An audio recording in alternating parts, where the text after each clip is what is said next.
안녕하세요. 저는 평소 사연을 재미있게 듣고 있는 이 채널의 애청자입니다. 오늘은 제 사연을 소개하려고 용기를 내어 보았는데요. 긴 이야기가 되겠지만 다들 들어주시겠어요? 남편과 전 크로키 동호회에서 처음 만났어요. 평소 즐겨보던 웹툰의 주된 배경이 크로키 모임이었는데 그 웹툰을 보다 충동적으로 가입하게 된 동호회였죠. 그렇게 충동적으로 가입하게 된 동호회에서 저는 남편을 만났고 그곳에서 저와 남편은 유일하게 동갑내기로 막내였던 터라 이런저런 일을 하다 보니 빠르게 친해졌어요.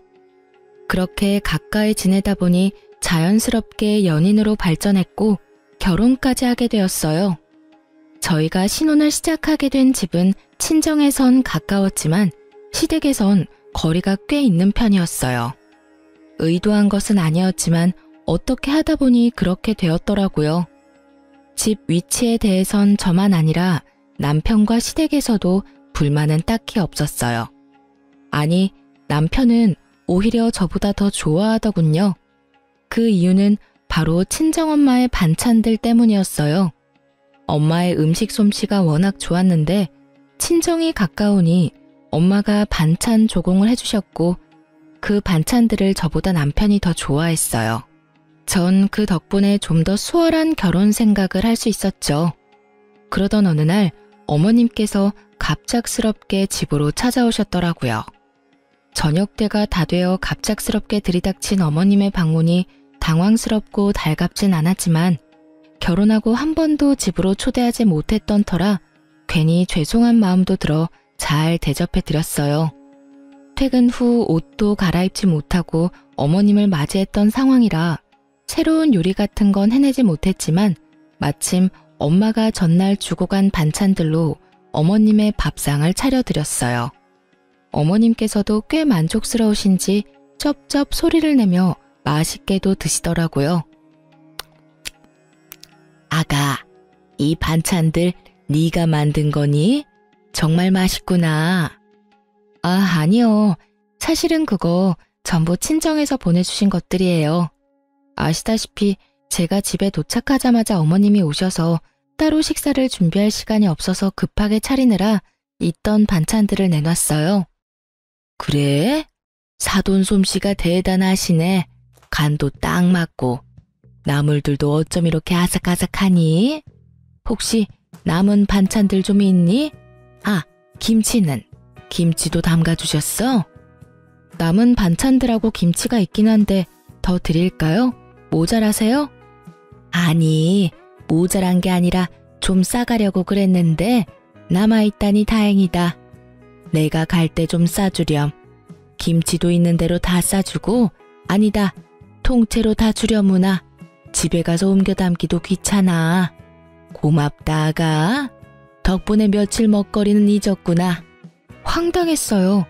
대부분은 시댁이나 친정에서 음식을 얻어오거나 보내주시던데 어머님은 오히려 냉장고 구석에 있는 반찬과 김치까지 싹 다 쓸어 가시니 뭐라 할 말이 없더라고요. 그래도 맛없다고 핀잔을 준 것도 아니고 정말 입맛에 맞으셔서 다 싸가신 거니 그러려니 하고 넘기려고 했어요. 하지만 어머님은 기어코 저의 잠자던 코털을 건드리고야 마시더라고요. 어머님이 냉장고를 싹 비워가시고 난 후 며칠 흐른 어느 날 점심시간에 직원 식당에서 밥을 먹고 있는데 어머님께 전화가 오더라고요. 처음엔 평범한 안부로 시작된 통화 내용이 점점 본색을 드러내기 시작했어요. 그 본색이 참 가관이더군요. 아가, 내가 사실은 부탁이 있어서 전화했어. 네? 부탁이요? 어머님 무슨 일 있으세요? 말씀해 보세요. 그게 다름이 아니라 사돈께 반찬 좀 많이 해달라고 해서 나도 좀 보내주면 안 되겠니? 사돈 음식 먹다가 내가 한 거 먹으려니까 도저히 맛이 없어서 안 되겠더라고. 괜히 입맛만 높아져서 요즘 내가 밥을 잘 못 먹고 있어. 그러니까 저희 엄마한테 반찬 좀 만들어 달라는 말씀이네요? 그래, 하는 김에 좀 많이 만들면 되지 않니? 가져다 주거나 퀵으로 보내기가 정 그러면 내가 가지러 갈 수도 있으니 너 편한 대로 하렴.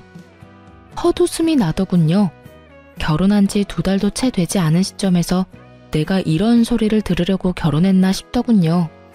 그까짓 반찬, 시댁과의 평화를 위해 좀 주면 어때? 라고 생각할 수도 있었겠지만 저는 전혀 그렇게 생각되지 않더군요. 처음엔 반찬으로 시작해 끝은 무엇으로 끝이 날지 누가 알겠어요. 그리고 다들 아시다시피 반찬 만드는 게 보통 힘든 일이 아니잖아요. 그런데 어쩜 이리도 뻔뻔하게 이런 말씀을 하실 수가 있는지 제 상식에선 이해가 되지 않더라고요. 그래서 전 조금은 냉정하게 들릴 수 있겠지만 단호하게 잘라내야겠다고 생각했어요. 어머님, 이건 어떻게 이동하느냐의 문제가 아니에요. 저도 저희 친정에서 반찬 그냥 받아오는 거 아니고요. 다만 얼마씩이라도 성의 표시는 하고 받아오고 있어요. 어머님도 알다시피 반찬 만드는 게 보통 일은 아니니까요. 제가 저희 엄마한테 부탁은 드려볼 건데 가능하다고 하시면 그냥은 안 되고요. 어머님도 일정 금액 주시면 돼요.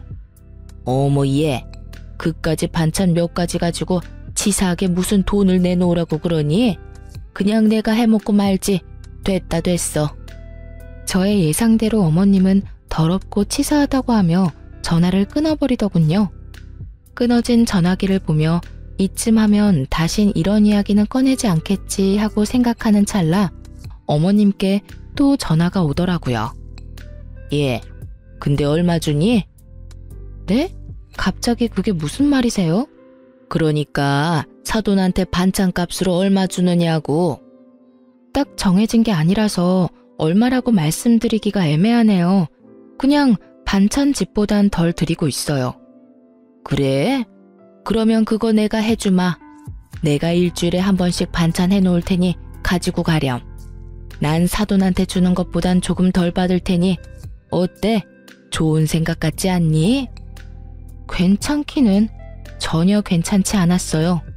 남편이 친정엄마의 요리를 왜 잘 먹겠어요?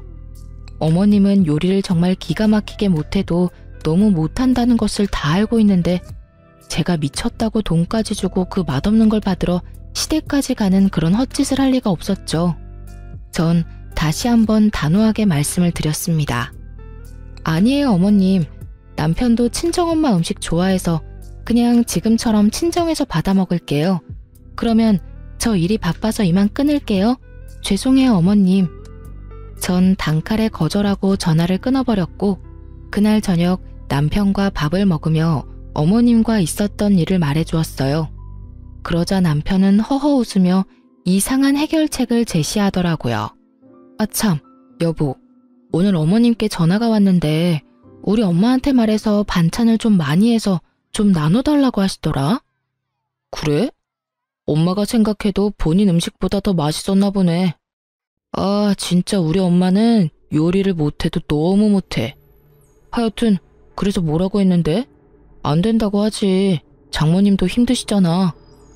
딱 잘라서 안 된다고 어떻게 그래. 그래서 우리도 수고비 드리면서 받아오는 거라고.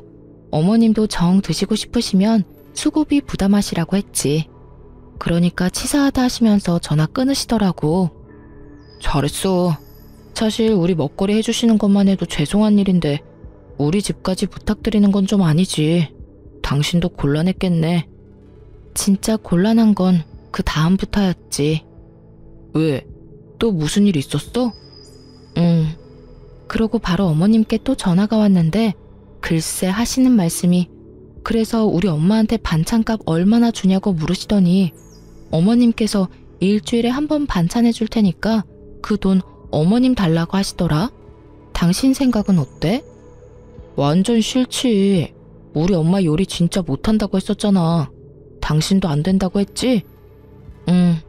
당신 핑계 대면서 안 된다고 했어. 그래, 잘했어. 그나저나 엄마가 왜 그러시지? 그러게 나도 이해가 안 된더라니까 라며 맞장구를 치려는 순간 남편의 입에선 이해 못할 말들이 흘러나오더라고요. 아, 용돈이 부족하신가 본데? 맞지? 맞지? 용돈 좀 올려드려야겠어. 뭐? 여기서 갑자기 용돈 이야기가 왜 나와? 그렇잖아. 우리 엄마 요리에 취미 없으신 분인데 반찬까지 해준다는 건 뭐겠어? 돈이 필요하단 말이잖아. 그래서 용돈을 올려드린다고? 장모님께도 용돈 받고 반찬값 더 드리고 있잖아. 그거랑 같아? 우리 엄만 우리 때문에 고생한다고 더 드리는 거고 어머님은 아니잖아. 지금 드리는 용돈도 과하니까 더 드릴 생각은 하지도 마. 알겠어? 남편은 제 말이 기분이 나빴는지 아무런 대답도 하지 않고 방으로 들어갔고 반찬에서 시작된 사소한 문제는 예상치 못한 방향으로 흘러가기 시작했습니다. 남편은 다음 날부터 무건 수행을 하는 사람처럼 고갯짓으로 의사소통을 하기 시작했고 정확히 일주일을 가더군요. 그렇게 제 속을 다 뒤집어 놓던 남편은 드디어 입을 열었고 그 한마디로 저의 기분도 상할 대로 상해버렸어요. 앞으로 각자 집은 각자 알아서 챙기자. 일주일 만에 꺼낸 첫마디가 저러하니 저도 더는 남편을 어르고 달랠 마음이 싹 사라졌고 그렇게 하자고 말하곤 함께 관리하던 모든 돈을 공평하게 나눠 가졌어요. 적금, 통장, 투자하던 주식까지도요. 모든 것을 나누고 나니 생활이 심플하고 평화로워지더군요. 평화로운 만큼 대화는 줄었고 대화가 줄자 싸울 일도 없었어요. 물론 애틋함, 다정함, 사랑 이런 것도 없었지만 남편에게 정이 떨어지고 나니 그런 생활도 괜찮다고 생각했는데 전혀 생각지 못한 일정이 다가오더군요. 그건 바로 명절이었습니다. 죽자고 싸운 것도 아니었고 남들이 보기엔 괜찮은 사이였기에 시댁을 안 갈 수도 없는 노릇이었어요.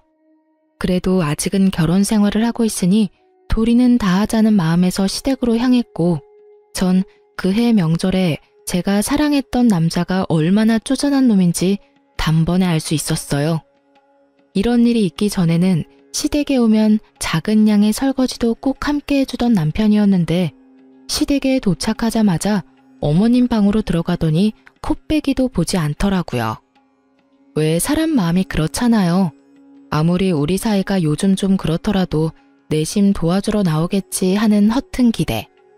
저도 그 기대라는 걸 하며 제사 음식을 준비했고 그렇게 하다 보니 어느새 다 해버렸더라고요. 다 하고 나니 문득 남편 놈은 도대체 어머님 방에서 무얼 하길래 머리카락 하나 보이지 않나 싶어 어머님 방문을 살짝 열어보았더니 글쎄 다 큰 놈이 심호 무릎을 베고 누워 부부 생활에 대해서 시시콜콜 어머님께 다 일러바치고 있더군요. 유민이 쟤 연애할 땐 몰랐는데 진짜 모지러. 내가 엄마 용돈 좀 올려주자고 하니까 단번에 안 된다고 하더라니까. 자기가 나서서 올려주자고 해도 모자랄 판국에 어쩜 그렇게 생각도 안 하고 안 된다고 할 수가 있냐고. 내가 진짜 오만정이 다 떨어져서 요즘엔 말도 잘 안 하고 지내. 돈도 각자 관리하기로 했고 각자 부모님은 알아서 챙기자고 했어. 나 잘했지? 그럼 우리 아들은 언제나 다 잘하지. 근데 그렇게 지내면 너 밥은 어떻게 하니? 밥은 잘 먹고 사는 게야? 밥은 걱정하지 마. 장모님이 매번 반찬해서 가져다 주시는 걸로 잘 먹고 있어. 유민이 걔가 모질긴 해도 밥은 잘 차려줘. 하긴 밥이라도 잘 차려야지. 그거마저 안 해주면 내가 걔랑 살 이유가 없잖아. 자기도 그걸 아는지 자기 할 도리는 다 해. 오늘도 봐. 그래도 며느리라고 찍소리 안 하고 와서 혼자 음식 준비하는 거. 내가 이때까진 자기 힘들까봐 다 도와줬는데 이제 안 도와주려고. 내가 너무 잘해줬더니 남편 무서운 줄 모르고 날뛰어. 이제라도 내가 기강을 잡아야지 안 되겠어. 그래, 잘 생각했다. 이때까지 내가 말을 못해서 그렇지. 너 설거지 한다고 얼쩡거릴 때마다 내 억장이 다 무너졌어. 내가 어떻게 키운 아들인데. 이제라도 정신 똑바로 차리고 제 버릇 좀 단단히 고쳐줘라. 잘난 거 하나도 없는 년이 기만 살아서는 그 기세가 아주 하늘을 찌르겠더라니까. 걱정하지 마, 엄마. 내가 앞으로 똑바로 교육해서 납작 엎드려 살게 만들 테니까. 앞으로는 절대 도와주지 않을 거야. 그래, 엄만 우리 아들만 믿으마. 이 빌어먹을 관습 때문에 희생하는 사람이 도대체 누군데 도와주니 많이 하는 모자의 대화를 듣고 있자니 어이도 없고 화도 나더라고요. 당장이라도 문을 박차고 들어가 남편놈 머리털을 확 다 뽑아버리고 싶었지만 다른 날도 아니고 명절에 얼굴 붉힐 일은 만들지 말자는 생각에 겨우 참고 주방으로 돌아갔어요.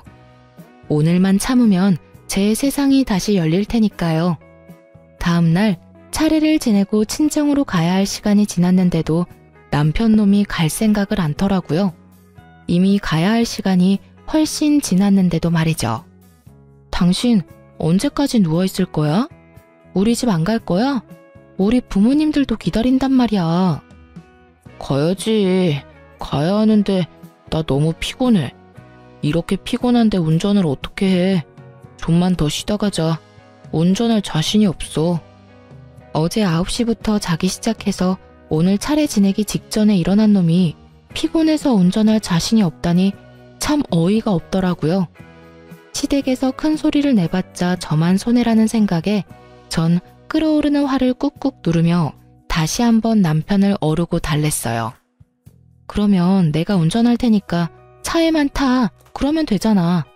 우리 엄마 아까부터 언제 오냐고 전화한다고. 얼른. 그것도 좀 힘들 것 같은데 어쩌지? 뭐? 잠시 일어나서 차에 타는 것도 힘들어? 난 좀 자야 할 것 같아. 조금만 더 자고 일어나서 그때 가든가. 피곤한 척 혼신의 연기를 하며 또다시 어머님 방으로 숨는 남편놈을 보며 전 일말의 희망도 사라지는 느낌을 받았어요. 남편에 대한 희망도 기대도 모두 사라지고 나자 더는 도리를 운운할 필요가 없더라고요. 상대방은 도리의 도자도 생각지 않는데 제가 미쳤었다는 생각이 들더군요. 그런 생각이 들자 전 지체하지 않고 제 짐을 챙겨 시댁을 나와버렸어요. 그 길로 혼자 차를 끌고 친정에 가버렸죠. 한껏 열받은 얼굴로 혼자 친정에 들어서는 저를 보며 부모님은 적잖게 놀란 눈치셨지만 애써 모른 척 하시며 저를 챙겨주시더라고요. 그러면서 혹시나 하시었는지 아빠가 한 말씀 하시더군요. 부부끼리 감정이 격해질 수도 있고 그러다 보면 싸울 수도 있는 게야. 그럴 땐 무조건 참지 말고 조금 떨어져 생각하는 것도 방법이 될 수 있어. 그렇다고 이혼하라는 말은 아니란 걸 알고 있지? 이왕 이렇게 된 김에 화도 좀 가라앉히고 쉬다 가라는 뜻이야. 알겠지 우리 딸? 이혼은 무슨... 그냥 정서방 피곤하다고 해서 혼자 온 거야. 아빠 말처럼 나도 엄마 아빠 품에서 푹 쉬다 가려고. 그래, 그러면 푹 쉬어. 먹고 싶은 거 있으면 네 엄마한테 해달라고 하고. 제 말에 속아 넘어가 주신 아빠는 저에게 푹 쉬라고 하시며 다시 한번 이혼은 신중히 생각하라고 하시더라고요. 사실 그때 당시 이혼을 심각하게 고민하고 있었는데 그렇게 말씀하시니 다시 한번 생각해보자 싶더군요. 남편을 어르고 달래서 잘 살아보자는 것이 아닌 그냥 있는 듯 없는 듯 지금처럼 한 집에서만 사는 동거인 정도로 더 지내보기로요. 아직은 이혼할 순간이 아니라는 생각이 더 강했던 것 같아요. 전 혼자만의 시간을 보내며 친정에서 휴식을 취했고 그 휴식을 취하는 동안 남편에게 전화가 그야말로 미친 듯이 오더군요. 전 단 한 통의 전화도 받지 않았고 그렇게 연휴는 지나가고 있었어요. 남편은 결국 연휴가 끝날 때까지 친정에 오지 않았고 전 남편이 원하는 대로 아주 공평하게 결혼 생활을 해주기로 다짐을 하게 되었죠. 이젠 도리 따위 생각하지 않고 시댁엔 발길조차 하지 않겠다고 말이에요. 그렇게 시간은 흘러 연휴 마지막 날. 전 그대로 친정에 눌러앉고 싶은 충동을 뒤로한 채 늦은 저녁 집으로 돌아갔어요. 현관문을 열고 집으로 들어서니 언제 온 것인지 알 수 없는 남편놈이 집을 아주 엉망진창으로 어질러 놓은 채 소파에 앉아 텔레비전을 보고 있더라고요. 발 디딜 틈도 없는 곳에서 맥주나 마시며 텔레비전 보는 꼴을 보는데 욕하는 것조차 시간 낭비로 느껴지더군요. 전 염치라는 것도 없이 저를 노려보고 있는 남편의 눈빛을 깡그리 무시한 채 방으로 들어와 씻고 그대로 침대에 누워버렸어요.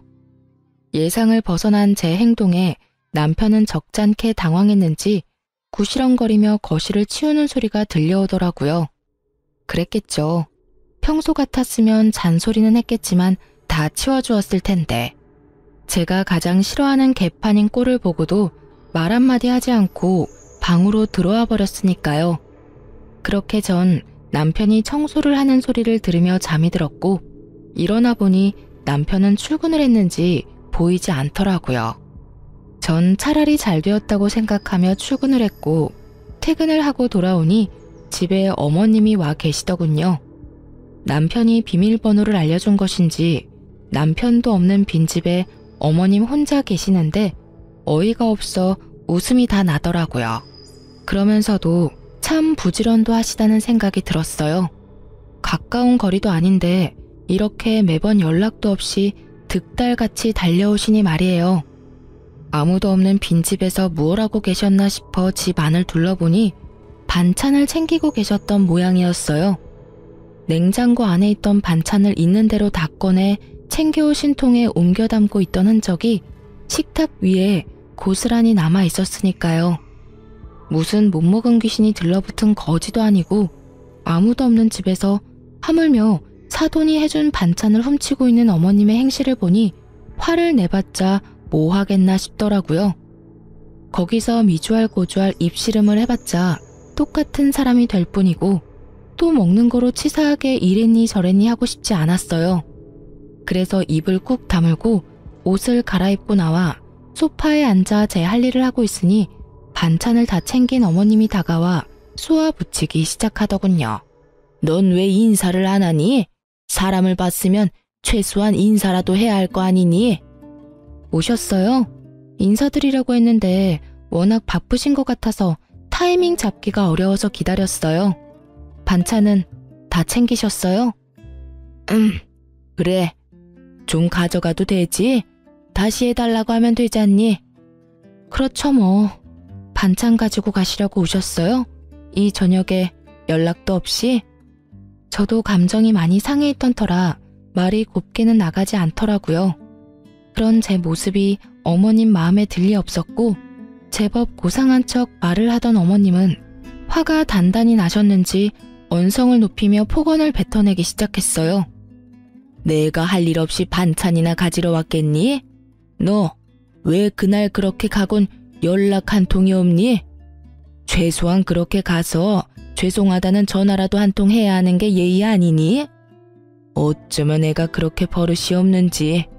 어른들이 버젓이 지켜보고 있는데 자기 기분 상했다고 짐 챙겨서 남편도 내팽개치고 가는 꼴이라니.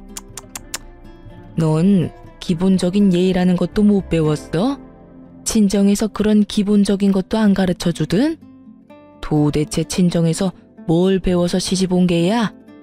예의는 고사하고 기본 개념도 없는 걸 시집을 보내놨으니 아마 모르긴 몰라도 사돈 걱정도 이만저만이 아니실 테다. 너 그렇게 행동하면 네 부모가 욕먹어. 알겠니? 예의뿐 아니라 개념까지 없는 사람이 누군데 감히 친정을 들먹이며 윽박지르시는지 결국 전 폭발을 해버렸고 몸을 움직이기 시작했어요. 일단 시모가 정성스레 옮겨 담은 반찬들을 싹 다 다시 옮겨 담고 냉장고에 넣은 후 그 앞을 막아섰어요. 제 모습을 넋놓고 보고 있던 어머님은 저에게 다가가 노발대발하기 시작하더군요. 너 지금 뭐 하는 짓이야? 기껏 옮겨둔 걸 왜 다시 옮기는 게야? 그리고 지금 이 행동은 또 뭐니? 네가 냉장고 앞을 막고 서 있으면 내가 못 가지고 갈 것 같아? 네, 못 가지고 가세요. 방금 친정에서 뭘 배웠냐고 물으셨죠? 전 이렇게 배웠어요. 무례한 인간한텐 쌀 한 톨, 물 한 모금 나눠줄 필요도 없다고요. 뭐야? 그럼 내가 지금 무례하다 이 말이야? 그러면 아니시라고 생각하세요? 아무도 없는 빈집에 연락 한 통 없이 오셔서는 묻지도 않고 반찬 챙기시는 것도 기가 막히는데 친정에서 뭘 배웠냐고요? 그러면 어머님은 친정에서 뭘 배우셨나요? 뭘 배우셨길래 남의 집에 이렇게 쳐들어오셔서 이렇게 무례한 행동을 서슴없이 하시는 거냐고요? 앞으로 저희 엄마가 해주신 귀한 음식 어머님께 나눠드릴 생각은 추호도 없으니까 다신 마음대로 오셔서 가지고 가지 마세요. 한 번만 더 이러시면 아예 반찬 받아오지도 않을 거예요. 물론 그렇게 되면 어머님 아들도 쫄쫄 굶고 살아야겠죠. 참고로 전 회사 생활하면서 주방일까지 할 생각은 전혀 없거든요. 이 인연이 지금 뚫린 입이라고? 결국 어머님의 입에서 욕이 나오는 순간 짝 하는 마찰음과 함께 저의 뺨에 고통이 느껴졌어요. 화가 날 대로 난 심호가 제 뺨을 날린 거였어요. 뺨에서 선명한 고통이 느껴지며 이 인간 같지 않은 인간이랑 무슨 대화를 하겠다고 이러고 있나 하는 생각이 강하게 들더군요. 성질 같아선 똑같이 한 대 올려붙이고 싶었지만 그래도 차마 어른이라 때릴 순 없었기에 어머님의 팔을 붙잡고 질질 끌어 문 밖으로 쫓아내 버렸어요. 너 지금 뭐 하는 짓이야? 이거 못 놔? 당장 놓으라고. 한 대 맞아들였으니 다신 찾아올 생각도 하지 마세요. 그렇게 집에서 내쫓긴 심호가 가만두지 않을 거다. 남편에게 다 말해 당장 이혼시켜 버릴 거다. 네가 이러고도 무사할 것 같으냐며 집 밖에서 고래고래 소리를 질렀지만 전 다 무시해버렸어요. 얼마나 지났을까요? 시끌시끌하던 밖이 조용해지자 남편 놈이 들어오더라고요. 어머님과 통화라도 한 것인지 화가 잔뜩 난 얼굴로 저에게 따져 묻기 시작하는데 둘 다 참 개념 없는 건 매 한 가지라는 생각이 들더군요. 야, 네가 제정신이야? 어떻게 시어머니를 질질 끌어다 내쫓을 수가 있어? 미쳤어? 미치지 않고서 어떻게 그딴 짓을 해? 고래고래 소리를 지르는데 순간 어머님의 모습이 떠오르며 전 남편 뺨을 때려버렸어요. 순식간에 일어난 상황에 아무런 방어도 하지 못한 채 뺨을 맞아버린 남편은 어리둥절한 얼굴로 저를 바라보더라고요. 그렇게 볼 필요 없어. 들었는지 모르겠지만 내가 당신 엄마한테 한 대 맞았거든? 차마 어른은 때릴 수 없는 노릇이니 어쩌겠어. 아들인 당신이 대신 맞아줘야 하지 않겠어? 뭐라고? 그리고 앞으로는 2번 다신 시댁에 발걸음하는 일 따윈 없을 테니 그런 줄 알아. 어머님이 이렇게 나오시는 이상 앞으로는 당신의 식구들하고 얼굴 맞대고 살 일은 없을 거란 말이니 똑똑히 기억해줬으면 좋겠어. 아참, 그리고 다시 한번 우리 집 비밀번호 어머님께 알려주는 날엔 당신도 이 집에서 쫓겨나는 건 물론이고 그날이 우리 이혼하는 날이 될 테니 알아서 잘 행동하길 바랄게. 제가 그렇게 말하자 남편은 절 경멸한다는 눈빛으로 쳐다보더라고요. 한때는 없으면 안 될 것처럼 사랑했던 사이였는데 어쩌다 이런 말과 이런 눈빛을 주고받는 사이가 되어버린 것인지 조금은 서글픈 생각마저 들더라고요. 그날 이후 다행스럽게도 어머님은 찾아오시거나 연락하시는 일은 없었지만 남편과의 관계는 되돌릴 수 없는 사이가 되어버렸어요. 한 집에 살며 눈도 마주치지 않았고 함께한 식탁에 앉는 일도 전혀 없었으니까요. 물론 상황이 그렇게 되니 전 친정을, 남편은 시댁을 챙기는 생활이 더욱 당연해졌고 전 오히려 더 좋더라고요. 사실 친정에서 받는 도움이 많은데도 불구하고 친정만 챙기려니 아무래도 남편이나 시댁 눈치가 보였는데 이젠 그런 눈치 따윈 보지 않고 맘 편히 친정을 챙길 수 있게 되었으니까요. 이런 저와는 달리 남편 놈은 불만이 많아 보이더라고요. 뭐 자명한 일이었죠. 시댁의 크고 작은 행사에도 전혀 참여하지 않을 뿐 아니라 집안에서도 전 딱 제 몫의 것만 빨고 치우고 먹고 했으니까요. 저에겐 손해볼 것이 하나 없는 생활이 이어지던 어느 날 어김없이 제사가 다가왔고 퇴근 후 전 당연히 시댁으로 가지 않고 집으로 돌아왔어요.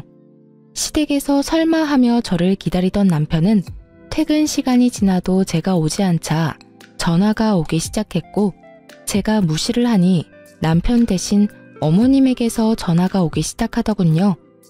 그마저도 무시하자 번갈아 가면서 전화가 오기 시작하는데 그 시간에 제사 준비나 하지 하는 생각이 들더라고요. 그렇게 끊기지 않고 울리는 전화기를 식탁에 올려두고 집안일을 하는데 친정 엄마가 집으로 오셨어요. 마침 근처에 볼 일이 있었는데 오신 김에 반찬을 두고 가려고 오셨다고 하시더라고요. 그렇게 바리바리 싸서 오신 엄마는 딸이 힘들까봐 차곡차곡 냉장고에 다 정리해서 넣어주시고 전 그런 엄마를 보는데 왜인지 눈물이 왈칵 쏟아져 급히 화장실로 들어가 마음을 진정시키고 나오던 그때였어요. 엄마가 제 휴대전화로 통화를 하고 계셨는데, 아니 정확히는 엄마는 아무 말도 하지 않으시고 듣고만 계셨고 상대방이 일방적으로 쏘아붙이기 시작하는데 굳이 묻지 않아도 누구인지 단번에 알 수 있겠더군요. 얼마나 소리를 질러대는지 그 목소리가 크게 울리고 있었으니까요. 시모는 전화를 받은 엄마가 당연히 저일 거란 착각을 하고 욕설을 내뱉기 시작했고 한번 시작한 말은 굳이 엄마에게까지 알리고 싶지 않았던 사실을 알리고야 말았어요. 여보세요? 여보세요? 여보세요라는 말이 나오니 지금? 너 진짜 제정신이 아니구나. 어떻게 며느리가 돼서 한 집안의 제사를 무시할 수가 있어?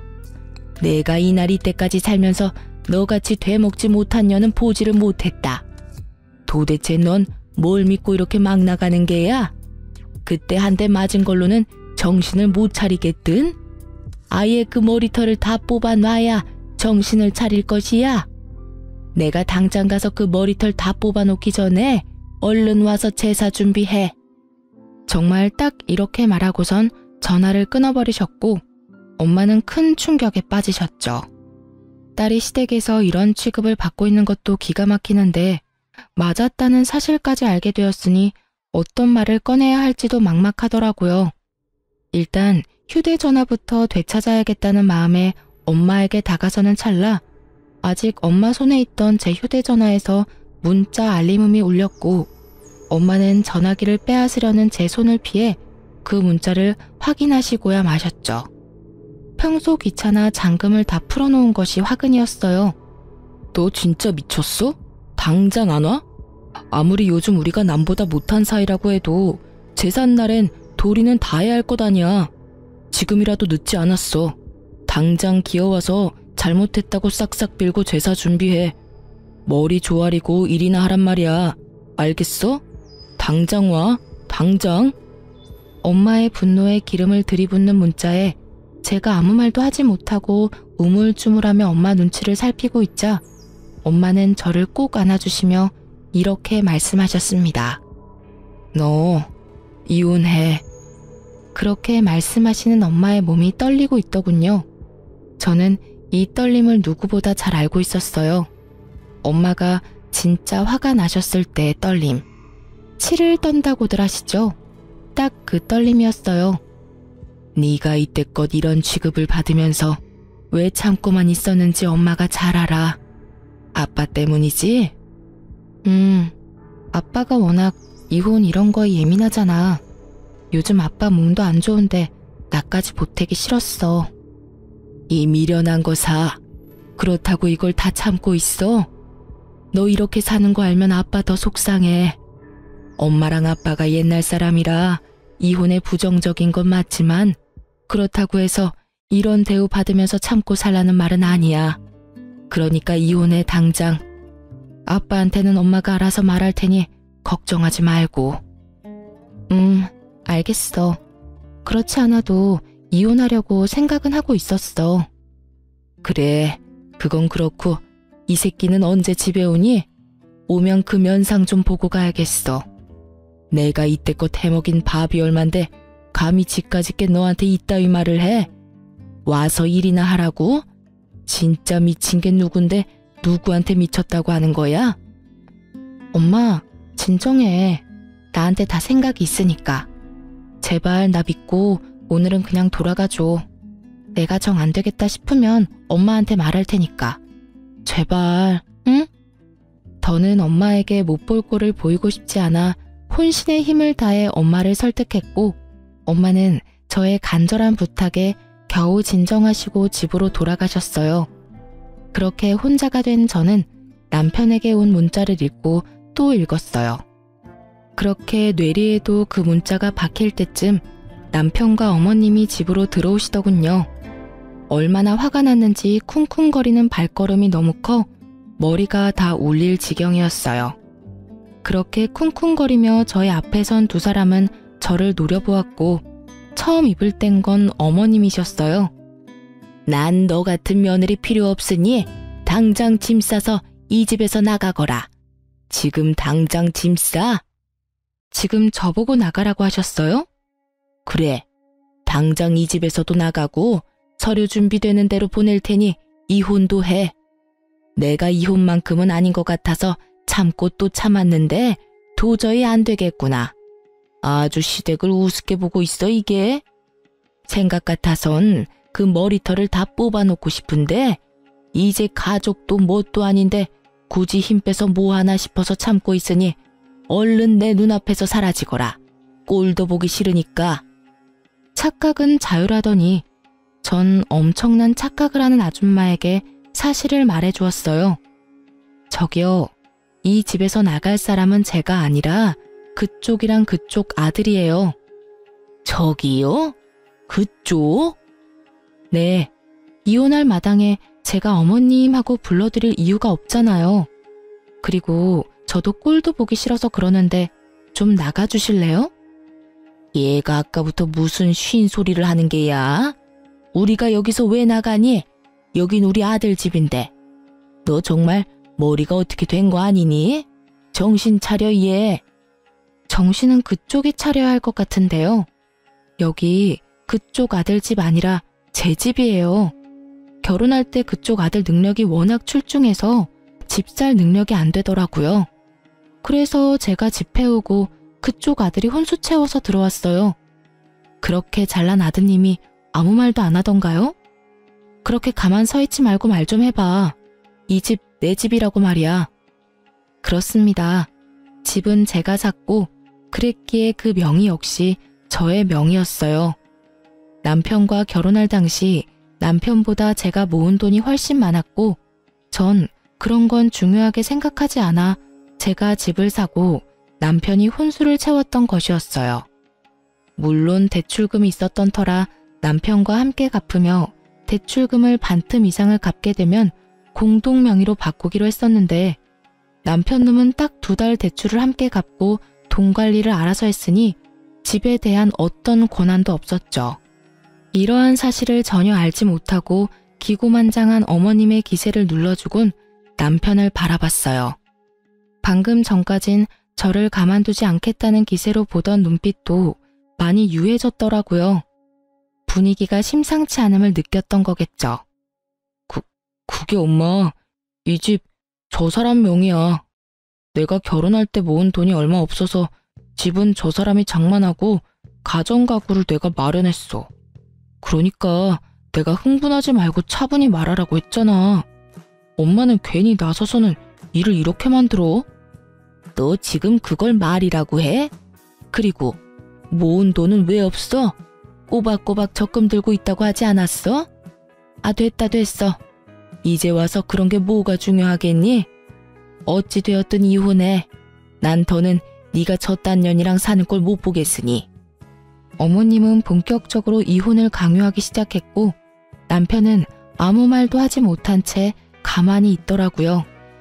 두 사람이 그러든가 말든가 전 준비한 이혼 서류를 내밀며 말했어요.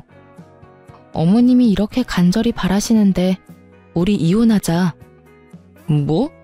당신 진심이야? 뭘 그렇게까지 놀라. 어느 정도 예상했었잖아. 사실 우리가 같이 살기만 했지 부부 아닌 사이가 된 건 꽤 오래됐잖아.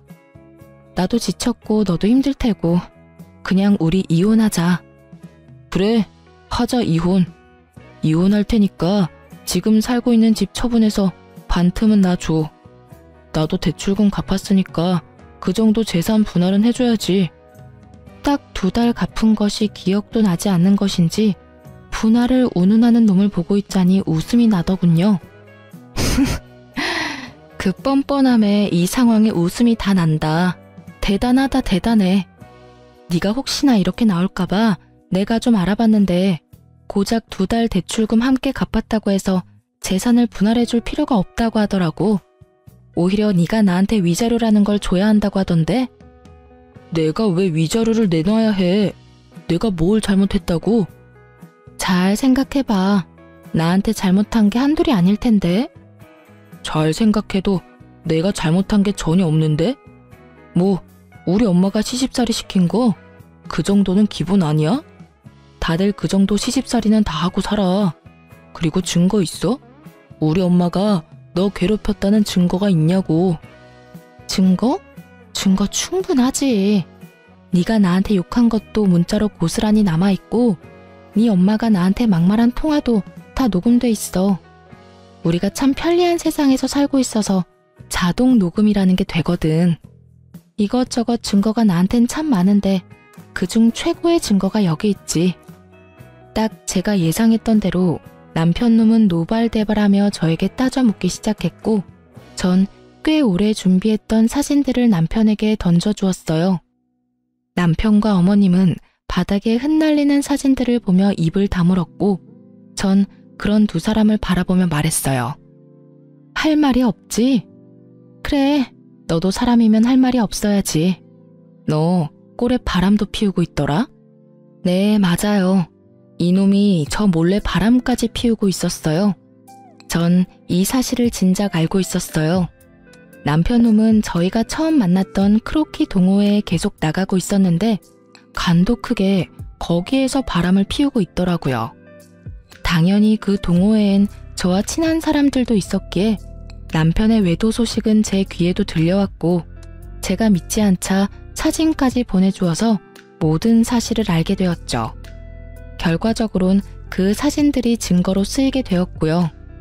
처음 그 사실을 안 게 저희가 본격적으로 말을 하지 않고 있을 때였어요. 정말 배신감에 치가 다 떨리더군요. 당장이라도 이혼을 하고 싶었지만 중간에 나왔듯이 부모님께서 받으실 충격이 걱정돼 미련스럽게 참아왔던 것이었어요. 그리고 차이가 이렇게까지 되기 전에는 내가 노력하면 남편이 다시 돌아오지 않을까 하는 기대가 있기도 했고요.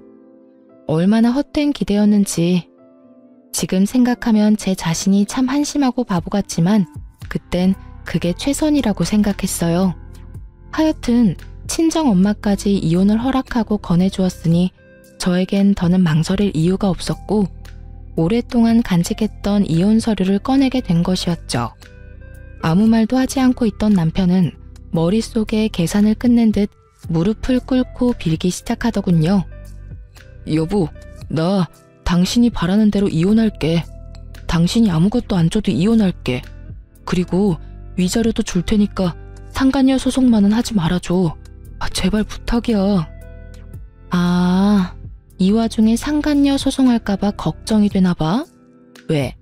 그 상간녀가 피해보는 건 싫어? 내 인생은 이따위로 만들어 놓고? 너 진짜 뻔뻔하다. 나한테 그런 부탁이 하고 싶어? 그게 아니라 말 못할 이유가 있어서 그래.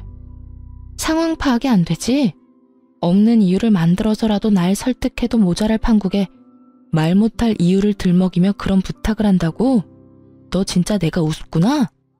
이 와중에도 상간녀부터 챙기나 싶어 기가 막히는 그 순간 남편의 입에선 더욱 기가 막히는 말들이 흘러나오더군요. 내가 이렇게 부탁할게. 사실은 이 여자 우리 부장님 와이프야. 우연히 동호회에서 만났는데 서로 하소연하다 보니 이렇게까지 돼버렸어. 당신한테 입이 10개라도 할 말이 없고 내가 다 잘못했어. 내가 이렇게 빌 테니까 제발 상간녀 소송은 안 하면 안 될까? 갑자기 태세를 바꾼다 싶더니 다 이유가 있더군요. 다른 사람도 아닌 직장 상사의 아내라니. 간이 크다 했더니 정말 강 큰 짓은 따로 하고 있었더라고요. 참 기가 막힌다 진짜. 일단 생각 좀 해볼 테니까 짐부터 싸서 나가. 한시라도 너 같은 인간이랑 한 공간에 있고 싶지도 않으니까. 가는 길에 네 옆에 정신 빼고 서 있는 네 엄마도 모시고 가. 저의 단호한 태도에 남편과 어머님은 한 발 물러서 집을 나가주었고 전 다시 혼자가 된 집에서 이혼을 진행했어요. 이유가 어찌되었든 간에 저는 남편 뜻대로 해줄 생각은 전혀 없었어요. 전 이혼과 함께 상간녀 소송도 진행했고 전 위자료를 두둑히 받고 이혼을 할 수 있었습니다. 이혼 소식과 함께 이혼 사유가 전 남편 회사에 소문나는 것은 시간 문제였어요. 쉬쉬한다고 그런 사실이 어디 숨겨지던가요? 수군거리기 딱 좋은 가십거리는 어떤 말보다 빠르게 퍼져나갔죠. 결혼 전부터 친하게 지내서 언니 동생 사이가 된 전 남편 회사 동료에게 들은 바로는 전 남편은 회사를 그만뒀다고 하더군요. 회사 동료들의 눈초리도 힘들었지만 상간녀 남편의 아낌없는 핀잔에 결국 버티지 못하고 사표를 냈다고요. 아, 당연히 상간녀도 이혼을 당했고 오갈 데가 없어진 상간녀가 전 시댁으로 짐을 싸들고 들어갔다고 하더라고요. 하지만 오래 버티진 못했다고 했어요. 다들 아시다시피 전 시모의 개념 없는 시집살이에 오만 정이 떨어진 상간녀는 전 시모 머리채까지 잡으며 한바탕 해치우고 나갔다는 말을 듣는데 참 통쾌하더라고요. 그렇게 머리채를 잡고 싶어 하더니 결국 새 며느리한테 머리채를 잡혔잖아요. 하여튼 그 여자와 전 남편이 법적 부부가 된 건 아니라 헤어졌다고 이혼을 한 건 아니었지만 전 시모 덕분에 사실상 2번의 이혼을 경험하게 된 전 남편은 취업이 되자마자 전 시모와 연을 끊고 나갔다고 해요. 그러면서 하는 말이 저를 더 통쾌하게 하더군요. 근데 언니도 알지? 이 바닥 좁은 거. 거기에다 부장님이 눈에 불을 켜고 지켜보고 있는데 새로운 회사 간다고 한들 오래 버틸 수나 있겠어? 이미 소문 쫙 나서 오래 버티긴 힘들 거야. 아마 제대로 된 직장 생활 하려면 아예 업종을 바꿔야 할 텐데 그게 쉽진 않을 거야. 그렇게 언니 맘고생 시키더니 벌 받은 거지 뭐. 이 소식을 마지막으로 전 남편의 소식은 더는 들을 수 없었어요. 저도 더는 전 남편 소식을 전하지 않아도 된다고 하기도 했고 그 동생도 더는 전 남편의 소식이 들리지 않는다고 하더라고요. 그렇게 1년 조금 넘은 결혼 생활이 끝이 났네요. 전 여전히 회사 생활을 잘하며 잘 지내고 있어요. 결혼 생활이 짧았던 것에 비해 워낙 끔찍했던 터라 이제 제 인생에 남자는 없다고 생각했었는데 시간이 흐르니 그 생각도 달라지더라고요. 현재 전 1년 넘게 만난 남자친구가 있어요. 지금 만나는 남자친구는 직장 동료인데요. 저의 이혼 사실을 알고도 저를 오래 기다려준 덕분에 만남을 시작하게 되었어요. 결혼을 전제로 진지하게 만남을 가지고 있긴 하지만 이 만남이 정말 결혼으로 이어질지 연애에서 끝이 날지는 아무도 모르는 일이겠죠? 결과가 어떻게 되든 전 앞으로 어떠한 이유가 있더라도 참으면 안 될 일에 참고 살진 않기로 결정했고 저를 좀 더 사랑해주며 살아가려고요. 제 인생에서 가장 중요한 것은 저이니까요. 이로써 저의 사연은 끝이 났네요. 저의 긴 사연 들어주셔서 감사합니다.